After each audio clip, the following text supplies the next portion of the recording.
자신을 낮추는 겸손을 가진 자만이 하나님 말씀에 순종할 수 있는 것입니다.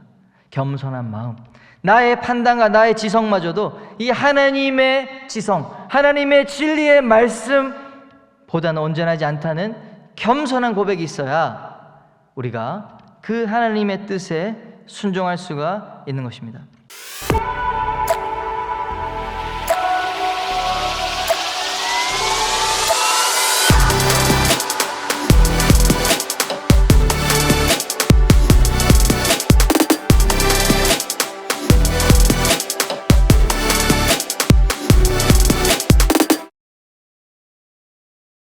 매년 한 해를 아우르는 이 상징적인 단어들이 있는데요. 2018년도에는 워라벨이라고 하는 Work-Life Balance, 일하는 시간과 또 이 삶의 균형이 중요하다, 이런 단어가 있었고요. 2019년에는 이 새로운 것, new, 그리고 복고, 레트로 합쳐서 뉴트로라는 단어가 유행했습니다. 2020년에는 영끌, 알죠? 영혼까지 끌어모아서 우리 투자한다, 또 B2, 빚내서 투자한다, 이제 이런 단어가 많이 사용된 것을 알고 있습니다. 2021년도에는 카푸어라는 단어가 젊은 사람들에게 또 많이 회자되었는데요. 카푸어 여러분 잘 아시죠? 최고급 차를 소유했지만 정작 이 먹고 사는 의식주가 해결이 안 돼서 막 컵라면을 먹고 살고 겨우겨우 이 대출을 겨우 내면서, 또는 신용불량자, 이 자동차 값을 못 갚아가지고 이 신용불량자가 되는 그런 이 비정상적인 소비 행태를 꼬집는 단어로 이제 카푸어, 차는 좋은데 가난한, 이제 그런 것을 이제 말하는 것이죠. 젊은이들에게 나타나는 이제 현상이었습니다. 고려대학교 사회학과 김윤태 교수님이 이 카푸어 현상에 대해서 이렇게 얘기를 했어요. 요즘 청년들은 무엇을 소비했느냐에 따라서 자기 정체성을 부여한다. 정체성이나 삶의 의미, 행복감, 만족감을 직업이나 타인과의 관계 등을 통해서가 아니라 또 특정 물건을 구매할 때 얻는 것이라고 하면서 이 자동차에 특별히 관심 있는 이유는 가장 눈에 잘 띄는, 내가 소유한 것 중에서 가장 사람들에게 잘 보여주고 과시할 수 있는 것이기 때문에 라고 설명을 했습니다. 젊은이들이 뭐 청년 젊은이만 국한되는 건 아닙니다. 이 럭셔리한 비싼 상품을 소비하는 것으로 자신의 정체성을 확립하기 때문에 이런 카푸어 현상, 이게 어떤 사회적 현상으로 나타났다는 것이죠. 자동차가 단순히 이동 수단으로 그것을 넘어서 사람의 정체성을 나타낸다고 생각하는 것이 이미 사회에 이런 만연하게 의식이 확장된 것 같습니다. 그래서 경제력이 올라간다, 내가 월급이 올라간다, 연봉이 올라간다, 또 사회적 지위가 올라간다, 그러면 뭐부터 생각합니까? 이제 차를 바꿔야겠다, 그렇게 생각하는 것이죠. 물론 좋은 차를 탈 수도 있고 경제적인 차, 저렴한 차를 탈 수도 있고, 또 때로는 대중교통만 이용하는 사람도 있을 수 있습니다. 이거는 개인의 선호에 따라서 결정하면 되지만 오늘 이 말씀하는 이유는 이 사회적인 이 두드러진 현상 때문에 그것을 해석하고자 하는 것입니다. 오늘 설교 제목에도 이 두 대의 자동차가 나옵니다. 할렐루야. 첫 번째, 페라리입니다. 여러분 잘 아시다시피 최고급 럭셔리 자동차, 스포츠카의 대명사입니다. 한 대에 18억, 20억, 어떤 차는 70억, 엄청나게 비싼 이런 차도 있다고 합니다. 이 페라리의 이제 엠블렘이라고 그러죠. 로고가 잘 보시면 말입니다. 엄청난 이 위용을 뽐내고 있습니다. 이 말이라는 것은 강한 힘, 근육질이 보이죠. 그리고 빠른 속도. 그래서 이 자동차 브랜드 로고로는 인기가 아주 많습니다. 혹시 우리 중에 이 차 주면은 갖겠다 하시는 분이 계십니까? 네. 별로 없군요. 할렐루야. 네. 이쪽에 좀 계시군요. 네, 아멘. 그래요. 그러면은 페라리를 줄 테니까 나는 40일 새벽 기도를 하겠다. 새벽 기도를 하면 주겠다 했을 때 새벽 기도 할 사람. 할렐루야. 40일 금식 기도를 하면은 준다. 그랬을 때 하겠다 하는 사람. 40일 금식 기도도 나왔어요. 할렐루야. 이게 신앙 훈련이 쉬운 건데, 이렇게 우리 빈살만 한테 이렇게 좀 차 몇 대만 이렇게 달라고 친분 있으면은 이 신앙이 금식 기도하고 새벽 기도하고 부흥 일어날 텐데 생각이 듭니다. 반면에 이 페라리 말고 또 다른 한 대가 있죠. 포니라는 차가 있어요. 포니. 한국 최초, 여러분들 아마 대부분 모르실 겁니다.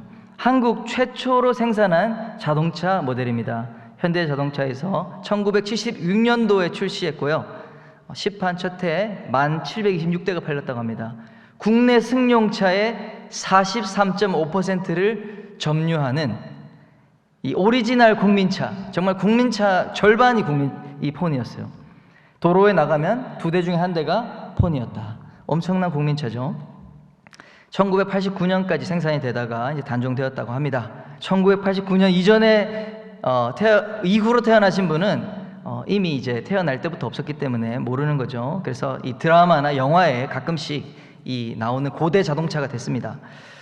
오늘 이 말씀을 준비하면서 이 폰이 조랑말을 뜻하죠. 조랑말 뜻하는 이 폰이라는 이름에 관심이 갔습니다. 왜 자동차 이름을 폰이라고 했을까? 조랑말이라고 했을까?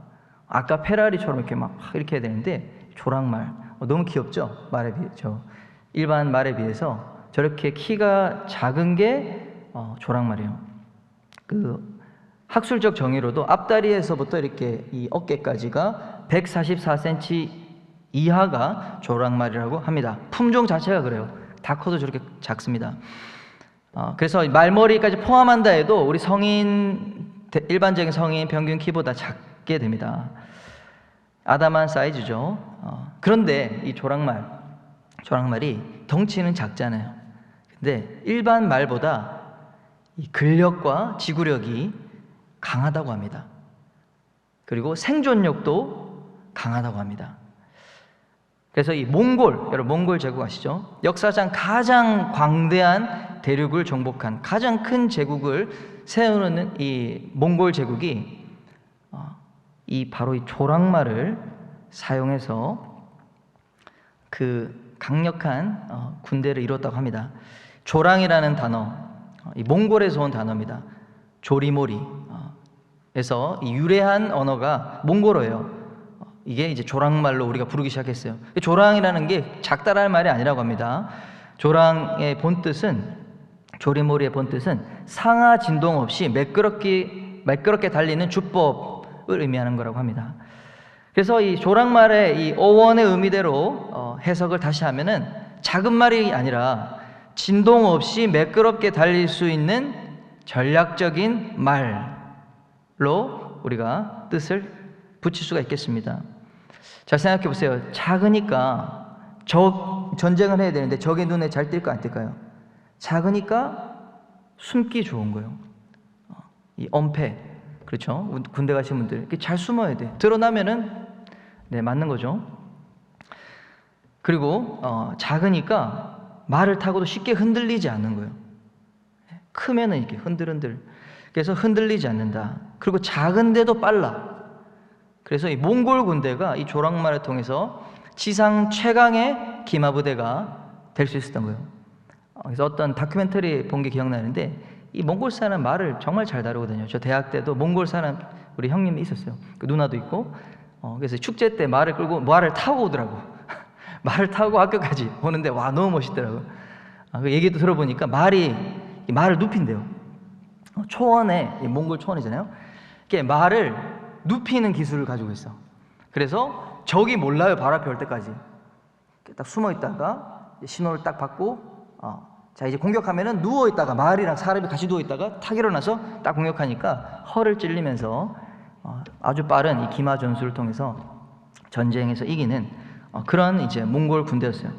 조랑말. 최강의 기마 부대를 만들었던 조랑말이었습니다.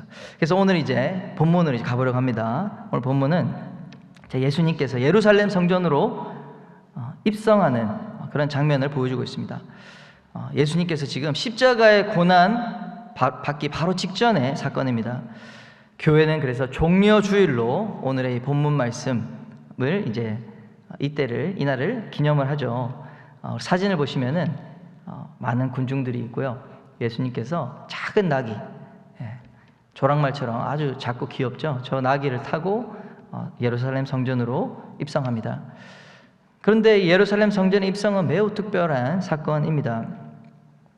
이 6월절 기념하기 위해서 많은 사람이 모였거든요, 전국에서. 그래서 이 예루살렘 자체가 사람이 많이 있는데 예수님이 또 등장하셨어요. 그러니까 사람들로부터 이 많은 반응이 있는 센세이셔널한 그런 일들이 생겼습니다. 그동안 예수님께서 3년 동안 천국 복음을 전하시고 많은 기적, 많은 능력을 베푸시면서 소문이 많이 퍼진 것이죠. 예수님에 대해서 하나님이 보내신 선지자다, 하나님 말씀을 전한다, 또 하나님 능력을 행하니까 이 선지자, 보통 선지자가 아니라 그 선지자구나 라고 하면서 이스라엘 민족을 구원할 메시아로 민중들에게 인식이 되기 시작한 것입니다. 그래서 사람들이 자신의 겉옷을 바닥에 깔았어요. 그리고 종려가지 나무를 막 깔아서 예수님이 가시는 길에 일종의 이 레드카펫을 깔고 있는 것입니다. 여러분, 중요한 사람이 올 때 이렇게 레드카펫 깔아놓잖아요. 그런데 놀라운 것은 그냥 사람들이 막 환호하니까 예수님이 이렇게 떠밀려서 이렇게 하면서 오신 것이 아니었어요.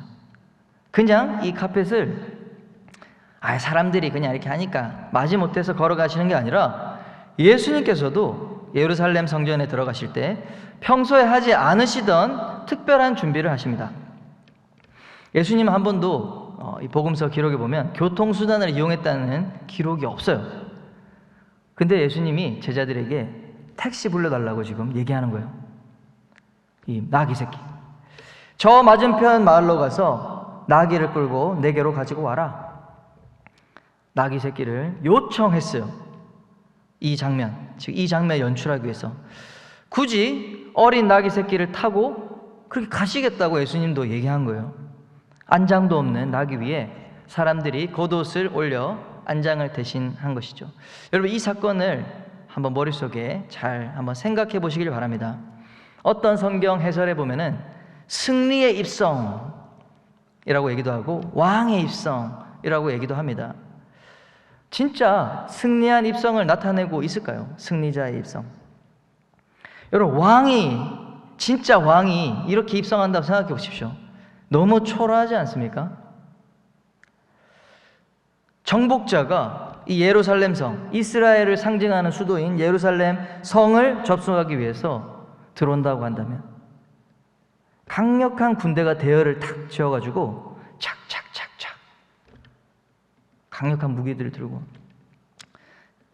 감히 넘보지 못할, 대항하지 못할 이 강력한 부대가 착착착 들어가는 거예요. 위용을 뽐내면서 이 깃발, 예를 들어 로마 제국의 깃발을 막 휘두르면서 우리 군대에 감히 대항했다가는 우리 로마 제국이 너희를 다 없애버릴 거야.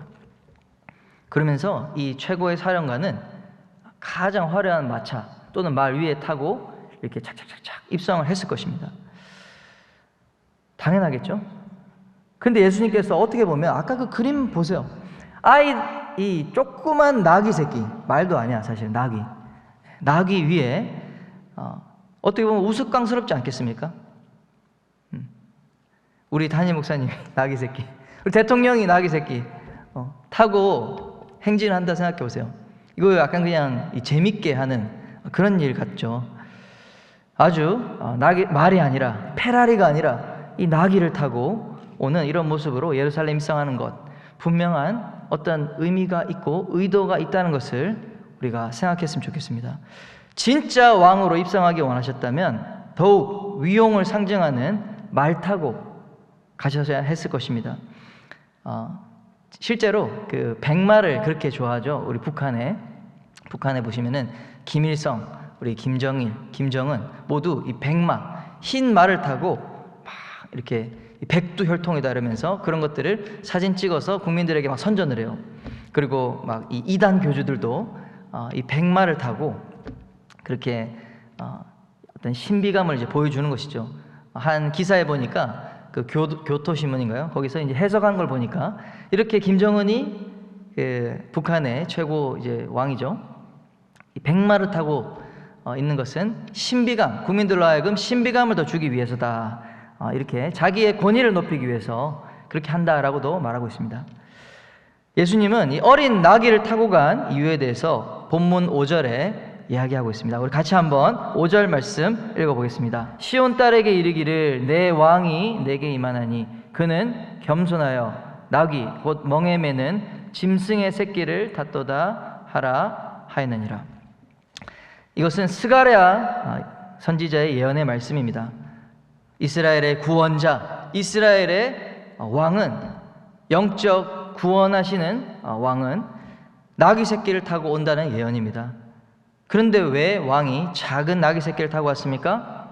그 이유는 겸손하기 때문이다. 그는 겸손하기 때문이다. 그는 분명히 왕으로 입성하신다고 하는 예언을 성취하고 계십니다. 그런데 그 왕은 겸손하기 때문에 나귀 새끼를 타고 왔다. 분명히 얘기하고 있습니다. 이것은 하나님의 의도를 나타내고 있는 것입니다. 여러분, 겸손이라고 하는 것, 여러 가지 성품 중에서 하나의 덕목이 아닙니다.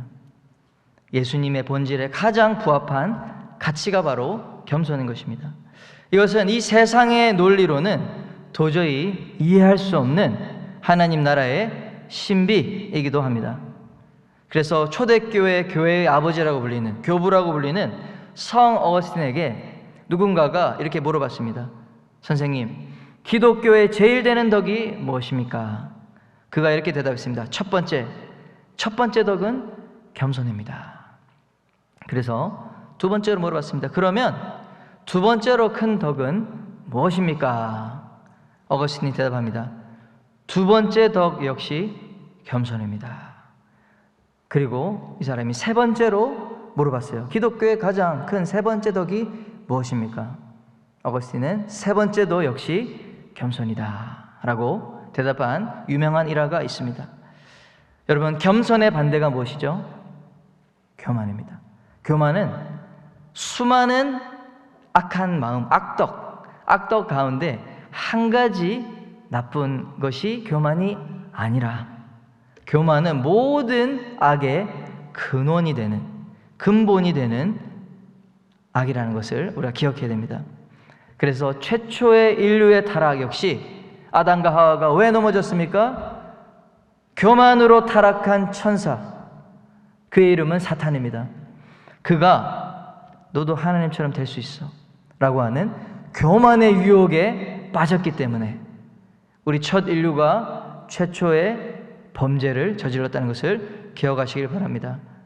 다시 정리하면 겸손은 모든 덕의 근원이며 그리스도인들이 가져야 될 핵심 가치라는 사실을 오늘 말씀을 통해서 살펴보려고 합니다. 오늘 본문을 통해 겸손이 왜 강함이 되는지 살펴보겠습니다. 첫째는 겸손한 자가 하나님께 쓰임을 받기 때문입니다. 우리 마태복음 21장 2절 3절입니다. 이르시되 너희는 맞은편 마을로 가라. 그리하면 곧 매인 나귀와 나귀 새끼가 함께 있는 것을 보리니 풀어 내게로 끌고 오라. 만일 누가 무슨 말을 하거든 주가 쓰시겠다 하라. 그리하면 즉시 보내리라 하시니. 예수님은 이 나귀 새끼를 타고 가시겠다고 말했어요. 나귀 새끼는 홀로 갈 수도 없어가지고 그 어미인 암나귀를 함께 동행해야 할 정도로 연약한 짐승이었어요. 그래서 이 마태복음에만 한 마리 짐승이 아니라 이 두 마리 메인 나귀와 어린 새끼 나귀를 같이 데리고 왔다는 것을 보여주고 있습니다. 하나님은 신기하게도 하나님의 뜻을 이루는 데 있어서 작고 연약한 자를 사용하신다는 사실을 여러분 기억하시기를 바랍니다. 우리가 큰 착각을 할 때가 있어요. 하나님의 영광을 위해서 살고 싶습니다. 그러면서 하나님 내게 능력을 주시면 그렇게 하겠습니다. 이렇게 조건을 겁니다. 주님, 내게 이 경제적인 여유가 생기면, 경제력이 생기면, 내게 이 영향력이 생기면 그것을 하나님의 영광을 위해서 드리겠습니다. 이렇게 우리가 고백한다는 것입니다. 그런데 여기에는 스스로를 속이는 간사한 마음이 있다는 것이죠. 자, 이 마음을 살펴보십시오. 하나님, 이걸 해석하면 이겁니다. 나를 높여주시면, 하나님을 위해서, 내가 하나님 높여 주시면 하나님을 위해서 하나님을 위해서 쓰겠습니다. 내가 높아지면 하나님을 위해서 일하겠습니다. 이것은 천국의 논리가 아니라 세상의 논리인 것입니다. 하나님은 누구를 사용하고 싶어 합니까?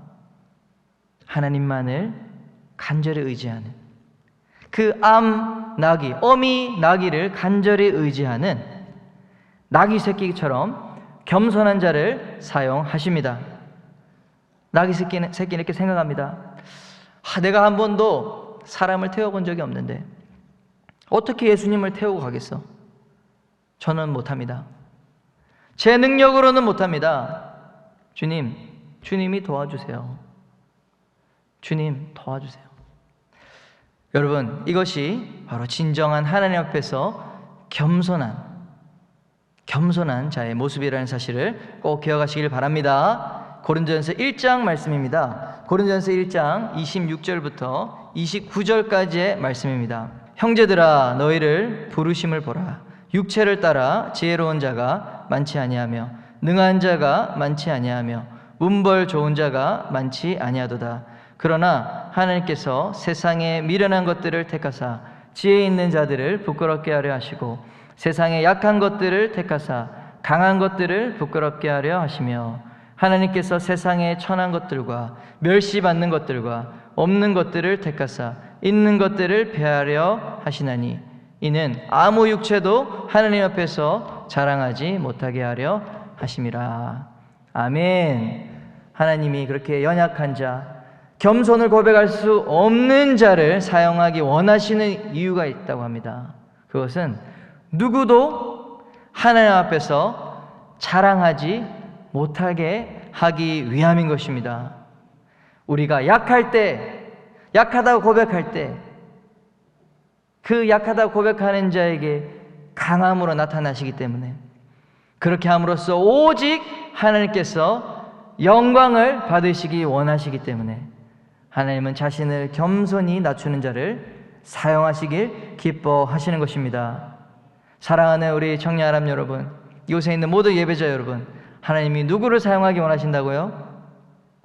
겸손한 자, 나는 못합니다, 그러나 하나님이 그렇기 때문에 도와주셔야 됩니다 라고 고백하는 겸손한 자를 사용한다는 사실 반드시 기억하시길 축원합니다. 두 번째, 겸손한 자가 하나님 뜻에 순종할 수 있습니다. 예수님은 온 우주의 왕이십니다.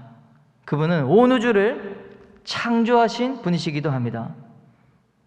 그런데 그분은 철저히 자신을 겸손하게 낮춰서 하나님 아버지 성부 하나님께 그분의 뜻에 순종하는 삶을 사셨습니다. 마태복음 21장 오늘 본문의 4절 5절 말씀도 함께 읽어보겠습니다. 이는 선지자를 통하여 하신 말씀을 이루려 하심이라. 일러스되 시온 딸에게 이르기를 내 왕이 내게 임하나니 그는 겸손하여 낙이 곧 멍에 매는 짐승의 새끼를 탓도다 하라 하였느니라. 선지자를 통하여 하나님의 말씀을, 선지자를 통하여 하나님이 하신 말씀을 겸손히 이루셨다라고 말씀합니다. 예수님은 공생애를 시작할 때도 그랬어요.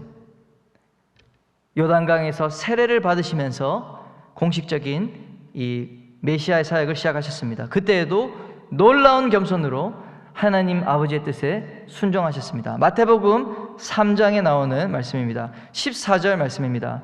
요한이 말려 이르되 내가 당신에게서 세례를 받아야 할 터인데 당신이 내게로 오시나이까. 세례 요한보다 우리 예수님은 훨씬 크시죠. 비교할 수가 없이 크고 위대한 하나님의 종이었습니다.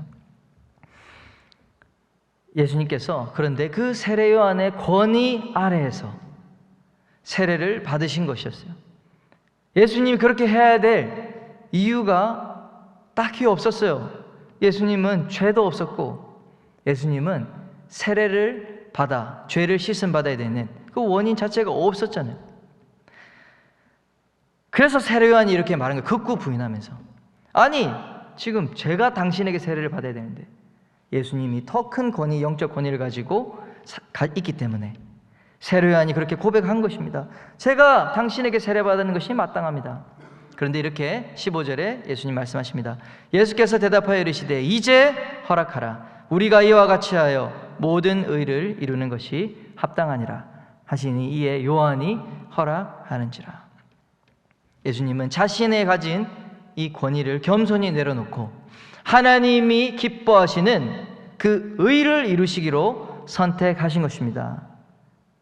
여기서 의를 이룬다, 하나님의 기뻐하시는 뜻을 위하여 선택하다, 결정했다라는 것이죠. 16절입니다. 예수께서 세례를 받으시고 곧 물에서 올라오실새 하늘이 열리고 하나님의 성령이 비둘기같이 내려 자기 위에 임하심을 보시더니 17절입니다. 하늘로부터 소리가 있어 말씀하시되 이는 내 사랑하는 아들이요 내 기뻐하는 자라 하시니라. 아멘. 사랑하는 여러분, 하나님의 뜻에 순종한 결과 하늘이 열렸습니다. 하나님의 뜻에 순종한 결과 성령의 충만함을 받게 되었습니다. 그리고 하나님의 뜻에 순종한 결과 하나님 아버지의 기뻐하시는 음성이 들리기 시작한 것입니다. 사랑하는 여러분, 겸손하지 않으면 하나님의 뜻에 결코 순종할 수 없습니다. 자기가 자꾸 판단해요. 그리고 계산하기 때문에 그런 것이죠. 가나안 호난 잔치에서 물이 포도주로 바뀌는 기적이 어떻게 일어났습니까? 포도주 담는 항아리에 물을 가득 담아와라 라고 하는 예수님의 아주 비합리적이고 엉뚱한 말씀, 그 말씀에 합리적으로 따지고 계산하지 않았던 그저 순종한 하인들이 있었기 때문에 물이 포도주로 바뀌는 기적이 일어난 줄 믿습니다. 가나안 정복 전쟁에서 수적으로 적고 경험도 적은 군사로 이미 정착되어 있었던 가나안 땅의 족속들을 판판히 정복하며 승리할 수 있었던 여호수아 정복 전쟁의 승리 비결이 무엇입니까? 여호수아서 1장 8절에 이렇게 말하고 있습니다. 우리 함께 읽어보겠습니다. 이 율법책을 내 입에서 떠나지 말게 하며 주야로 그것을 묵상하여 그 안에 기록된 대로 다 지켜 행하라. 그리하면 내 길이 평탄하게 될 것이며 내가 형통하리라. 아멘. 말씀대로 행했기 때문에 형통하며 승리를 할 수 있었다고 하는 것입니다. 여러분, 하나님 주시는 형통, 성공과 승리의 비결은 바로 하나님 말씀에 철저하게 순종할 때 이루어지는 것을 믿으시길 바랍니다. 오늘 본문의 예수님의 제자들도 예수님이 하신 이 명대로 행했습니다. 저 맞은편 마을에 가서 나귀를 끌고 오는데 비용이 얼마인가요? 예산은 얼마나 주실 수 있는가요? 묻지 않았어요. 가서 그냥 풀어오라고 했습니다. 얼마나 예수님도 이 무리한 요청입니까? 웃기지 않습니까? 이 장면이? 가서 풀고 와라. 주인이 있을 거 아니에요. 그래서 또 얘기하세요. 누군가, 주인이 가만히 안 있겠죠, 당연히. 그래서 누가 무슨 말을 하거든 주인이 당연히 말하죠. 우야, 그거 어디로 가져가냐? 내 건데 왜 들고 가냐? 자, 그렇게 누가 무슨 말을 하거든, 누가 제지하거든 이렇게 말해라. 주가 쓰시겠다 하라. 여러분, 이 말씀 듣고 여러분 갈 수 있겠습니까? 이 말씀 듣고 저 가서 가져오라고 하는 거, 그냥 가져가는데 누가 뭐라고 하면 주님이 쓰시겠다고, 주님이 쓰실 거야 이렇게 얘기하고 그 나귀를 데리고 오라는 거예요. 6절 말씀입니다. 우리 같이 한번 읽어봅시다. 제자들이 가서 예수의 명하신 대로 하여, 할렐루야, 판단하거나 여러분 계산하거나 계속해서 하나님의 말씀에 뜻이 분명함에도 불구하고 이것이 되려면 이런 조건 저런 조건이 갖춰져야 됩니다. 계속해서 따지는 그런 마음의 근본을 들어가면 내가 이 하나님의 말씀보다 더 잘 판단한다라고 하는 교만이 깔려있다는 사실을 여러분 꼭 기억하시길 바랍니다. 자신을 낮추는 겸손을 가진 자만이 하나님 말씀에 순종할 수 있는 것입니다. 겸손한 마음, 나의 판단과 나의 지성마저도 이 하나님의 지성, 하나님의 진리의 말씀보다는 온전하지 않다는 겸손한 고백이 있어야 우리가 그 하나님의 뜻에 순종할 수가 있는 것입니다. 그래서 여러분, 기도하는 시간이 아깝다. 하나님의 뜻을 구하는 이 시간들, 하나님의 말씀 앞에 내가 서고 그 말씀을 묵상하고 분별하고 하나님 기도하면서 하나님의 그 음성을 분별하는 이 시간이 내게는 아깝다, 관심이 없다. 그럼 자연스럽게 내 계산과 내 생각과 내 판단을 더 신뢰한다는 것이죠. 그것에 내가 더 의지한다는 것이죠. 여러분, 하나님 말씀이 아니라 내 이성과 내 경험을 붙잡는 인생은 결코 예수님이 명하신 대로 순종할 수가 없다는 사실을 꼭 기억하시길 바랍니다. 순종이 없으면 형통도 임하지 않는다는 사실을 꼭 기억하시길 바랍니다. 옆 사람에게 이렇게 축복하겠습니다. 겸손하면 순종할 수 있습니다. 겸손하면 순종할 수 있습니다. 아멘. 겸손해야 하나님 말씀에 순종할 수가 있는 것입니다. 세 번째, 겸손한 자에게 사람들이 함께합니다. 하나님의 나라는 여러분 나 홀로 이루어가는 것이 아니라 함께 세워가는 것임을 믿으시길 바랍니다. 강력한 영웅, 한 명의 영웅이 일어나 이끄는 시대는 이제 끝이 났습니다. 하나님의 나라는 무명의 수많은 헌신자들을 통해서 세워지게 됩니다. 예수님은 그래서 분명히 약속하셨습니다. 마태복음 16장 18절에 내가 이 반석 위에 내 교회를 세우리니 음부의 권세가 이기지 못하리라. 이제 신약 시대는 하나님의 역사가 한 명의 위대한 선지자나 한 명의 위대한 믿음의 영웅을 통해서 이루어지는 것이 아니라 예수 그리스도를 주인으로 모시는 바로 이 공동체를 통해, 교회를 통해 이루어 가신다라고 분명히 말씀하고 있는 것입니다. 음부의 권세, 지옥의 권세는 누가 이길 수 있는가? 바로 주님의 이름으로 함께 모인 믿음의 공동체를 통해서 이루어 가신다라고 하는 위대한 약속인 것입니다. 나귀 새끼를 타고 가는 예수님, 그분은 완벽함으로 나아가지 않은 것이죠. 그분은 자신을 막 드러내거나 자신을 높이는 치장을 하면서 나를 따르라 하신 것이 아니에요. 그 모습 자체만 봐도 너무 허술하기 짝이 없는 모양입니다. 그렇지 않습니까? 분명히 형식은 왕의 입성이 맞는데 그 내용은 너무 허술해도 허술한 거예요. 너무 보기에 볼품이 없는 거예요. 그러니까 사람들이 하나씩 나와서 겉옷을 벗습니다. 그래서 이 바닥을 깔아드려요. 옆에 있는 사람도 와서 깔고. 7절과 8절 말씀 우리 한번 들어보겠습니다. 나귀와 나귀 새끼를 끌고 와서 자기들의 겉옷을 그 위에 얹음에 예수께서 그 위에 타시니 무리의 대다수는 그들의 겉옷을 길에 펴고 다른 이들은 나뭇가지를 베어 길에 펴고. 여러분, 하나님 나라의 일, 하나님의 우리에게 주신 사명을 나 혼자 감당할 수 있습니까?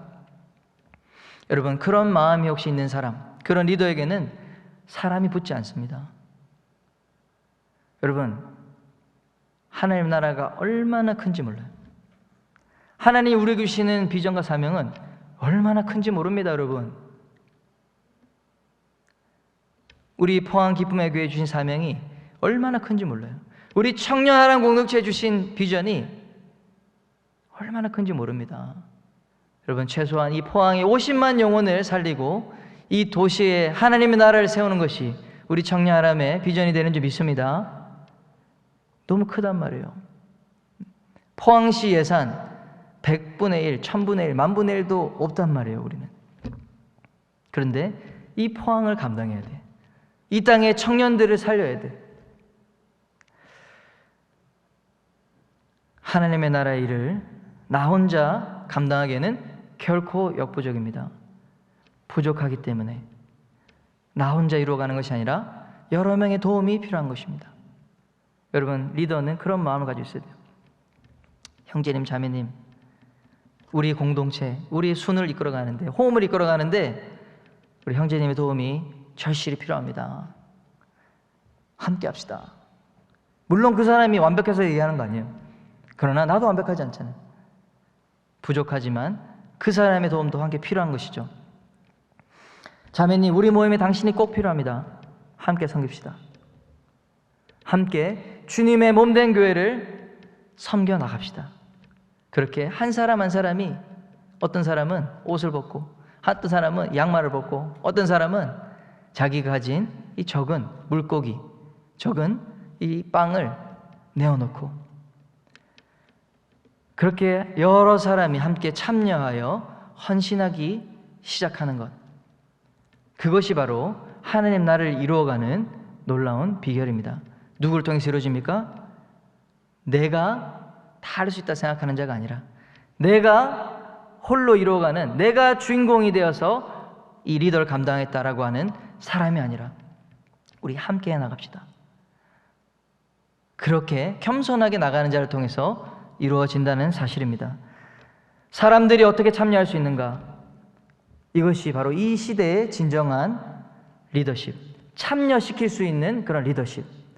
과거에는 나를 따르라 리더십이 있어요. 그러나 이 시대에는 사람들을 자연스럽게 참여시킬 수 있는 그러한 이 촉진할 수 있는 리더, 그러한 리더가 온전한 리더십의 모습인 것입니다. 바로 섬기는 리더, 섬기는 리더의 모습인 것입니다. 내가 주인공이 되고자 하는 사람, 그러한 리더십은 반드시 한계를 경험하게 되어 있습니다. 그런데 예수님을 높입시다. 우리 예수님을 높이는데 함께 합시다. 이러한 마음으로 나아가시는 우리 청년 한 명 한 명 되시기를 예수님의 이름으로 축원합니다. 신약 성경의 절반 이상을 기록한 사도 바울은 사실 교회를 박해하던 자였죠. 그런데 누가 이 위대한 사도 바울을 양육했습니까? 안디옥 교회에 원래 더 큰 리더였던 바나바 사도가 감당한 것입니다. 그가 먼저 리더였지만 하나님의 뜻을 따라 바울을 지도자로 세움으로, 아직은 좀 리더로 하기에는 경험이 부족한 것 같은데, 그러나 하나님 뜻에 순종하여 바울과 바나바를 따로 세우라. 그 뜻에 순종하여 겸손히 바울을 지도자로 세움으로 하나님 나라의 위대한 역사, 이방 나라의 복음이 전해지고 교회가 개척되는 놀라운 역사, 이 신약 성경의 절반 이상을 기록하는 위대한 역사가 바로 바나바라고 하는 겸손한 지도자 하에서 이루어진 열매 맺은 역사라는 것을 우리가 반드시 기억하기를 예수님의 이름으로 축원합니다. 19세기 말 유명한 부흥사가 있어요. 드와이트 무디. 미국의 부흥을 이끈 가장 위대한 복음 전도자로 기억되고 있습니다. 교육을 받지 못한 사람이요. 그런데 학교를 3개나 세우고 신학 훈련도 제대로 받지 못했지만 이 400만 명 이상, 1억 명 이상의 인구에게 복음을 전했고 수많은 사람들에게 구원을 전한 위대한 사람, 무디, 여러분 들어보셨죠? 근데 그 사람이 어떻게 그렇게 쓰임받게 됐냐? 무디는 교육도 받지 못하고 가난한 사람이었어요. 그래서 구두수선을 했어요. 근데 이 주일학교 선생님이었던 에드워드 킴볼이라는 사람이 있었습니다. 너무 가난하니까 주일학교 오지 못하는 거예요, 우리 어린 무디가. 그래서 그 구두수선하는 그 자리에 주일 예배 끝나고 이 에드워드 킴볼이라는 주일학교 선생님, 그 선생님이 이 무디가 왜 안 왔나 하고 수소문해서 찾아간 거예요. 그리고 그를 위하여 기도해주고 그를 섬기고 도와줌으로써 가난한 구두수선공에 불과했던, 교육받지 못했던 이 무디가 전 세계 1억 이상의 영혼에게 복음을 전하는 위대한 하나님의 사람으로 양육한 것입니다. 무디는 기억하지만 이 에드워드 킴볼은 잘 모릅니다. 그러나 하나님 나라에서는 이 에드워드 킴볼 주일학교 선생님, 작고 겸손하지만 사람을 세우려고 하는, 자기가 주인공이 아니라 사람을 섬기는, 이 섬기는 리더십으로 말미암아 위대한 하나님의 역사를 이루는 통로가 된 것입니다.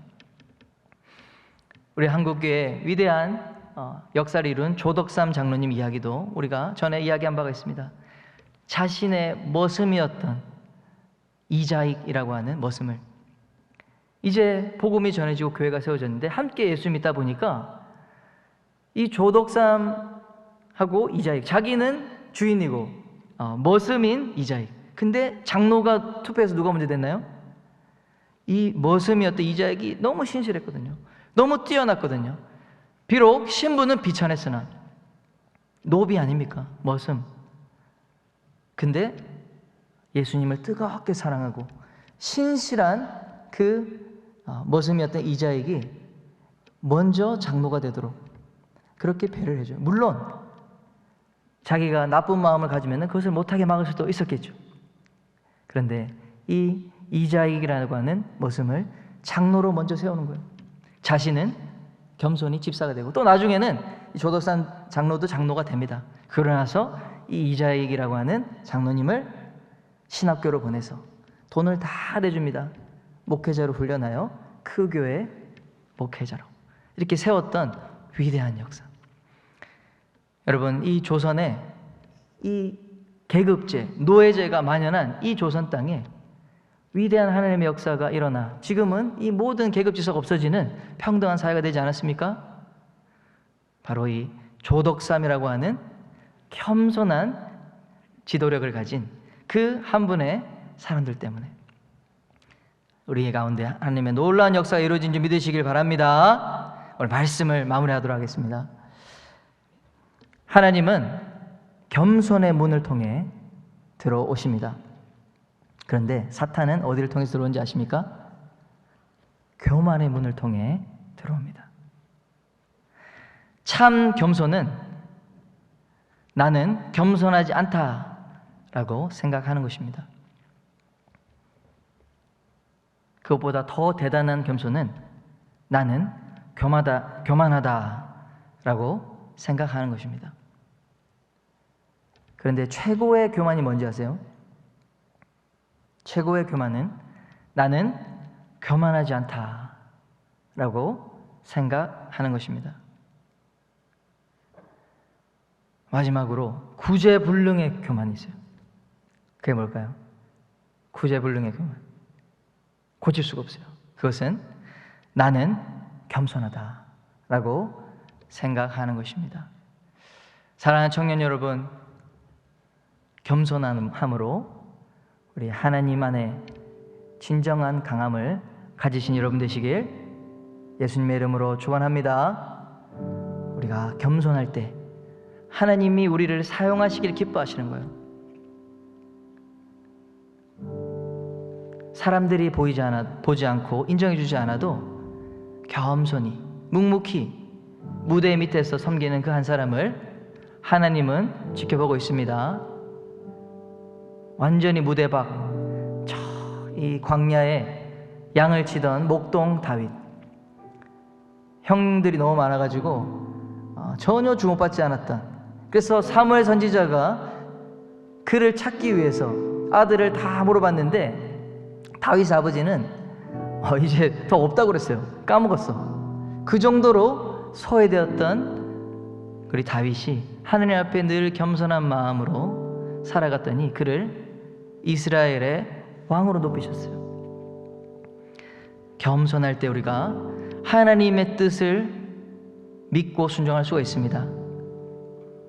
여러분, 우리의 마음을 낮출 때에만 하나님의 말씀이 옳다, 하나님의 말씀이 진리다, 이것을 진짜로 믿을 수 있는 거예요. 여러분, 겸손할 때 여러분 가운데 진정한 리더십이 나타난다는 사실 꼭 기억하셔서 겸손한 리더, 겸손으로 하나님께 쓰임받는 위대한 하나님의 용사들이 다 되시길 예수님의 이름으로 축원합니다. 하나님 아버지,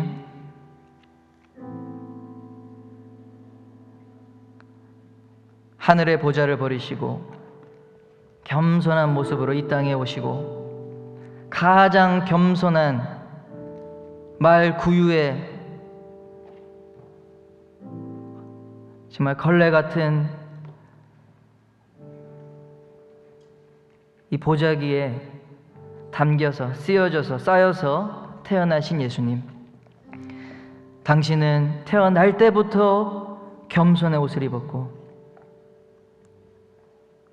이 땅을 사시면서도 겸손의 왕으로 사셨고, 주님 끝까지 겸손함으로 사명을 감당하신 위대한 왕이심을 고백합니다. 우리 그 예수 그리스도의 겸손을 따라 우리도 더욱더 주님 닮은 자들이 될 수 있게 하여 주시옵소서. 감사드리며 예수님의 이름으로 기도드렸습니다. 아멘. 형제들아, 너희 부르심을 보라. 육체를 따라 지혜로운 자가 많지 아니하며 능한 자가 많지 아니하며 문벌 좋은 자가 많지 아니하도다.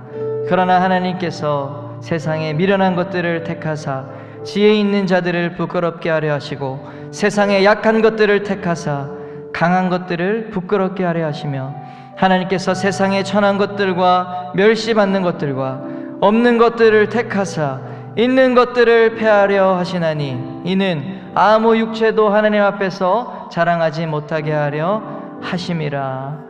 하나님은 겸손한 자를 사용하십니다.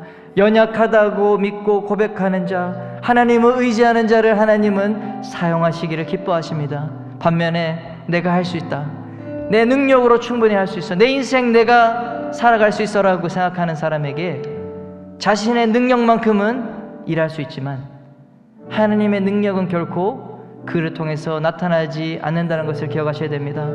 여러분, 우리 가운데 나는 문벌이 좋지 않아, 나는 우리의 가문이 좋지 않아, 나는 학업 배경이 좋지 않아, 나는 능력이 좋지 않아, 나는 실력이 없어, 나는 건강이 좋지 않아, 외모가 좋지 않아,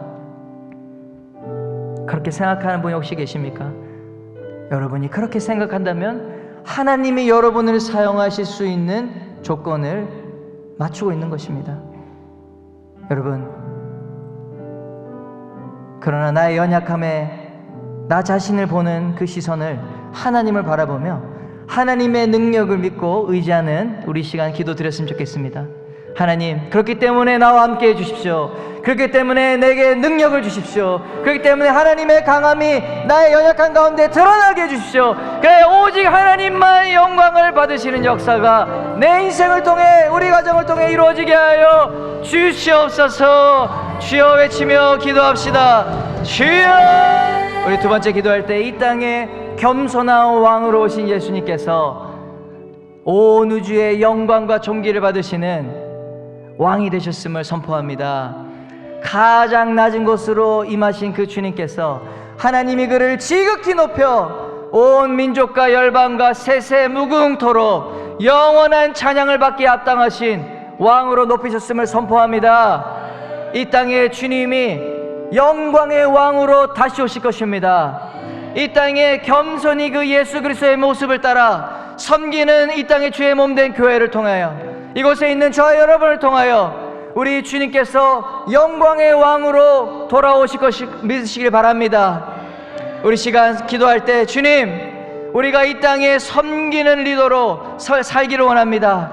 주님, 우리에게 맡겨주신 역할들 섬김의 리더십을 가지고 감당하기 원합니다. 겸손함으로 하나님의 뜻을 이루어가게 하여 주시옵소서. 하나님, 내게 부당하다고 생각하는 것이 있을지라도 우리 예수 그리스도의 영광을 위하여, 하나님의 선하신 뜻을 이루기 위하여 겸손히 나를 낮추는 주님, 겸손의 리더십을 우리 가운데 부어 주옵소서. 우리 청년한 공동체가 그렇게 우리 기쁨의 교회 안에서 가장 작고 겸손한 모습으로 하나님의 뜻을 이루는 공동체가 되게 하여 주시옵소서. 우리 자신과 개인과 우리 청년부 올려드리며 주여 외치고 기도하겠습니다. 하나님 아버지,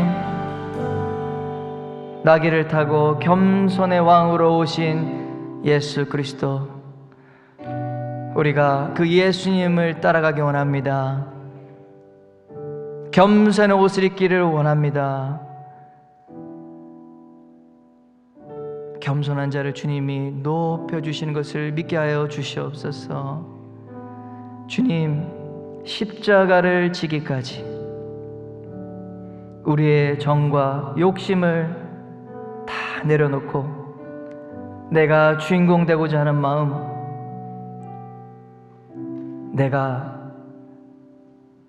주인 되고 왕이 되려고 하는 마음, 내 감정이 가장 중요하다고 속삭이는 모든 사탄의 유혹을 단호히 거절하게 하여 주십시오. 자존심을 세우는 것이 아니라 우리 예수 그리스도의 마음을 품게 하여 주시옵소서. 하나님의 뜻을 위하여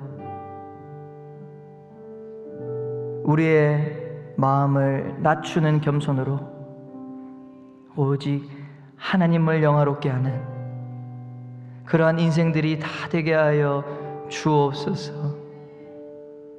주님, 우리의 삶을 통하여 예수 그리스도가 드러나기를 원합니다. 예수 그리스도의 향기가 나타나기를 원합니다. 누구도 주인공 되지 아니하고 오직 예수님만 주인공 되는 우리의 인생과 우리 기쁨의 교회와 우리 청년한 공동체가 될 수 있도록 주님 축복하여 주시옵소서. 예수님의 이름으로 기도했습니다.